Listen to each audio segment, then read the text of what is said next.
नर्मदे हर, नर्मदे हर, नर्मदे हर। सभी नर्मदा प्रेमियों को नमस्कार। माँ नर्मदा जी के दोनों तटों पर अनेक अनेक दिव्य तीर्थ क्षेत्र है।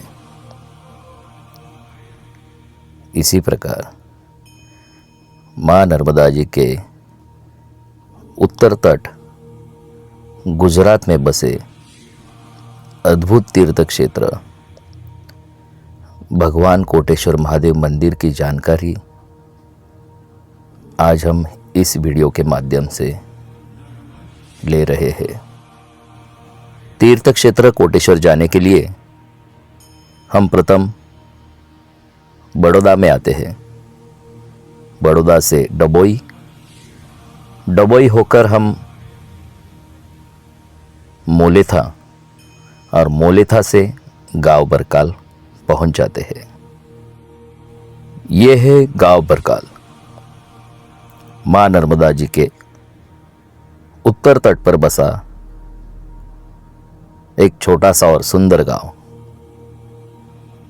और यही गांव में मां नर्मदा जी के किनारे पर बसा है तीर्थ क्षेत्र कोटेश्वर महादेव मंदिर।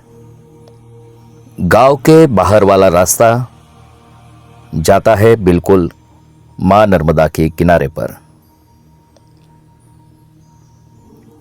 यह रास्ता कुछ जगह पगडंडी वाला है तो कुछ जगह से खेतों में से गुजर के हम पहुंच जाते हैं भगवान कोटेश्वर महादेव मंदिर में।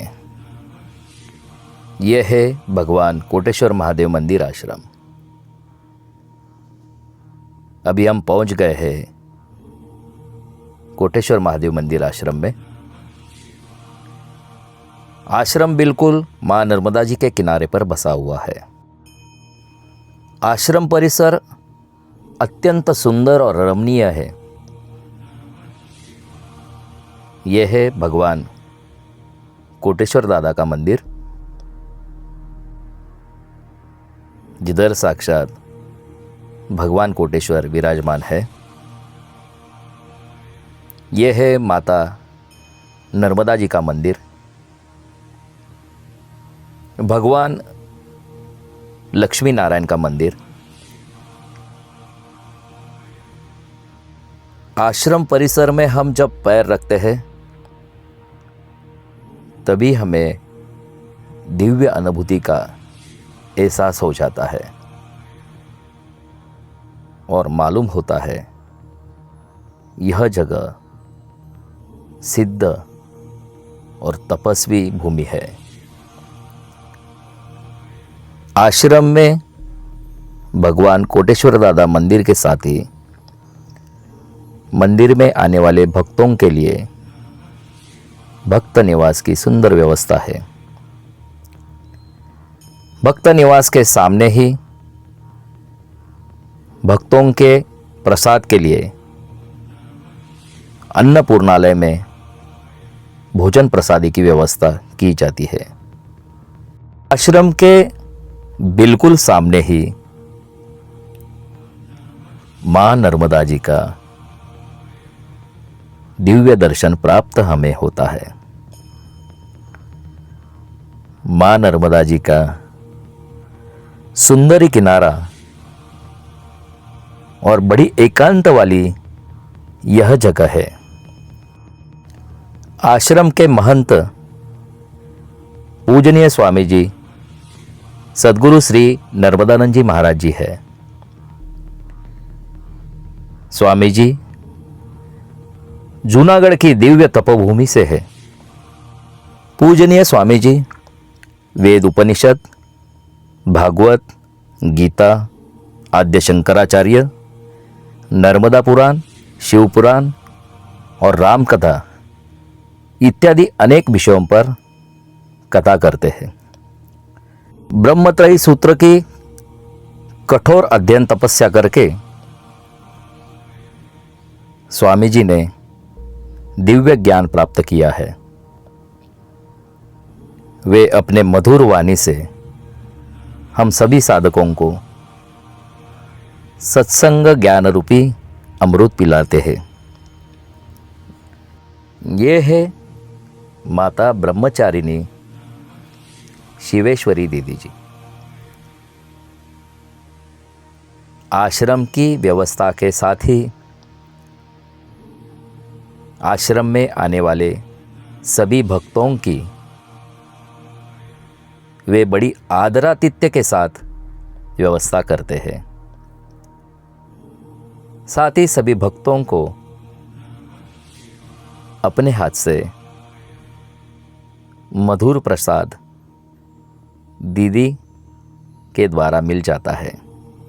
स्थान की जानकारी हम पूजनीय स्वामी जी द्वारा आगे सुनने ही वाले हैं। श्री कोटेश्वर महादेव याज्ञवल्क्य ऋषि की तपोभूमि है और हम यहाँ 2000 की साल में आए और ये स्थान गुजरात में बड़ौदा से 60 किलोमीटर दूर बरकाल गांव से करीब तहसील सिनौर और डिस्ट्रिक्ट बड़ौदा में कहलाता है।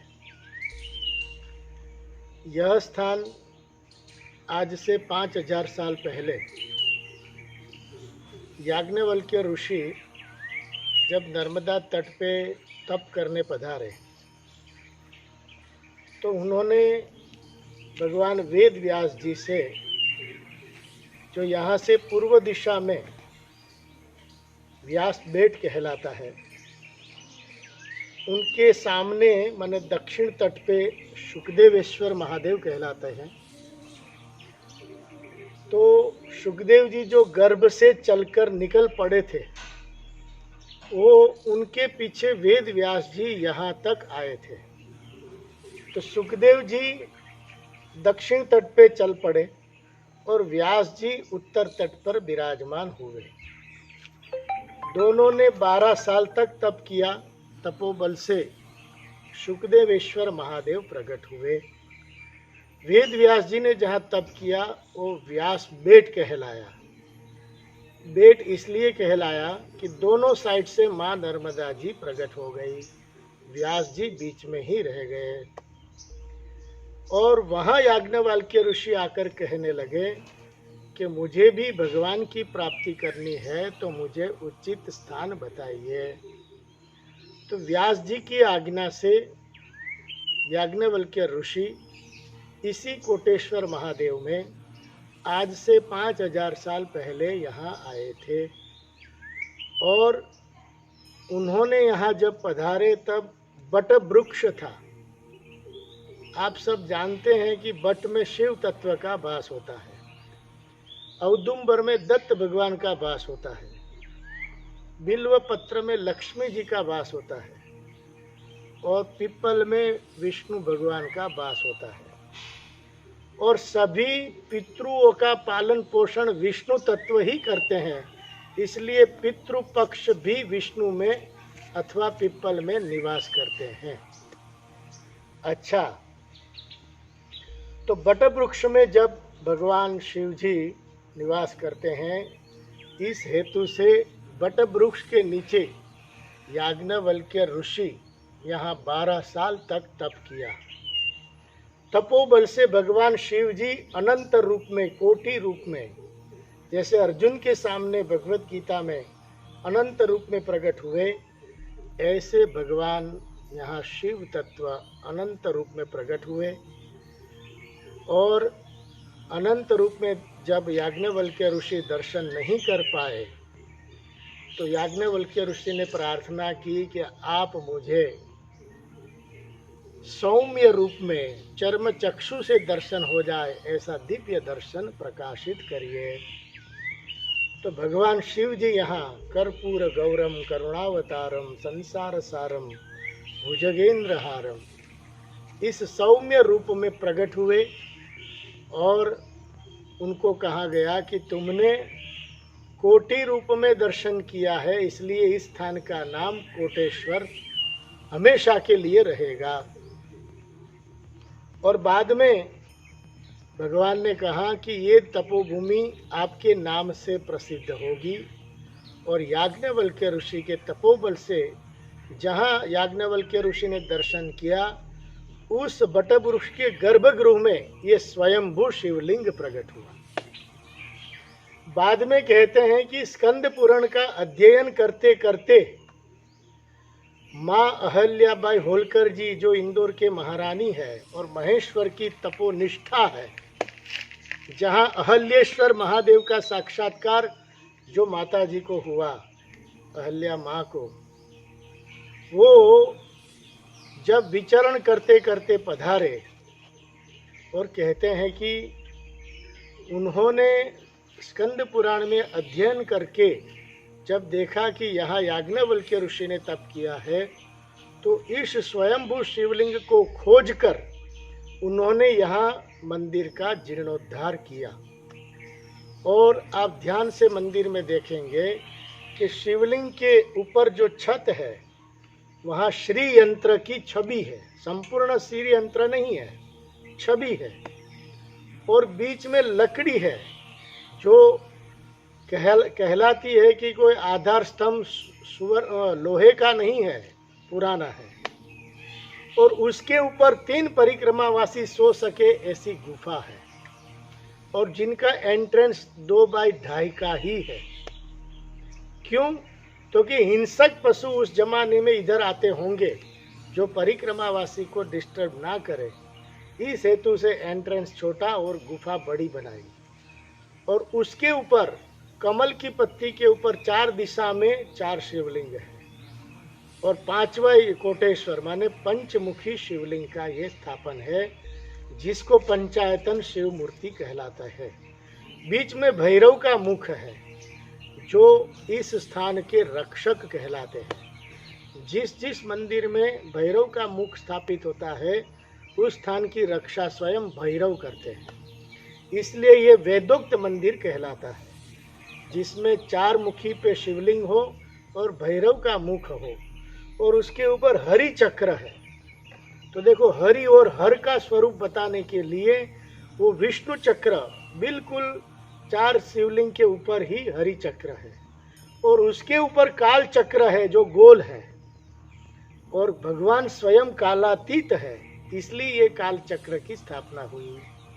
और इसके ऊपर पूर्ण कुंभ है, और उसके ऊपर ध्वजा मंडप है। तो महाराज, ये स्थान में याज्ञवल्क्य ऋषि एवं अहल्याबाई होलकर जी की तपोनिष्ठा का यह स्थान प्रसिद्ध है, जहां हम अभी 23-24 साल से विराजमान है। यहाँ अनसुया से पीछे से जो परिक्रमावासी आते हैं वो यहाँ आकर के जाते हैं, लेकिन अनसुया से 3 रास्ता आगे जाने का है। एक जानजड़ होके जाते हैं, एक हमारे आश्रम होकर के जाते हैं, और बाकी का रास्ता है नर्मदा तट से जाते हैं। तो परिक्रमावासी यदि यहाँ आना चाहे तो उनको अनसुया से खेत में अथवा नर्मदा तट से आना चाहिए, तब हमारे इस स्थान का दर्शन होगा। तो ये नर्मदा का उत्तर तट है, और माँ अहल्याबाई होलकर जी की मूर्ति प्रतिष्ठा है। प्रतिष्ठा मीन्स पूर्ण जीर्णोद्धार किया है, और याज्ञवल्क्य के तपोबल से ये प्रागट्य हुआ है। आगे हमारे प्रभासेश्वर महादेव है, व्यास बेट है, उसके आगे गुप्तेश्वर महादेव है, जिसमें शिवलिंग से जल प्रकट होता है। और आगे फिर रंग सेतु है, जहाँ रंग अवधूत जी के नाम पे सेतु माने पुल बनाया, ब्रिज बनाया। उसके आगे मृत्युंजय आश्रम, बद्रिक आश्रम, नंदिकेश्वर, गंगनाथ और आनंदमयी की तपोभूमि, और फिर हमारे चक्रपाणी घाट के रूप में चांदोद शुरू हो जाता है। इस प्रकार के स्थान का आगे पीछे का वर्णन हमने आप सबके सामने रखा है, जिससे इस स्थान का आपको महात्म्य पता चल जाए। तो आप सबको कोटेश्वर महादेव एवं माँ नर्मदा जी के आशीर्वाद के रूप में यह वीडियो हम प्रकाशित करते हैं। माँ नर्मदा का आपके ऊपर हुक्म हो, कृपा हो, तब जरूर पधारिएगा। ऐसी शुभेच्छा एवं आशीर्वाद नर्मदे हर। पृथ्वी पर स्वर्ग कहाँ है, यह प्रश्न मुझे पूछा तो मैं यही बताऊंगा कि स्वर्ग यही है, यही है, यही है। भगवान कोटेश्वर महादेव मंदिर और माता नर्मदा जी के सानिध्य में आकर इस आश्रम में हम यही अनुभूति करते हैं कि पृथ्वी पर स्वर्ग कहाँ है तो यही है। आप भी नर्मदा प्रेमी कभी मौका मिले तो यह स्थान पर जरूर पधार कर यह दिव्य अनुभूति प्राप्त कर ले। साथ ही स्वामी जी द्वारा मधुर सत्संग का आनंद जरूर ले। नर्मदे हर, नर्मदे हर, नर्मदे हर।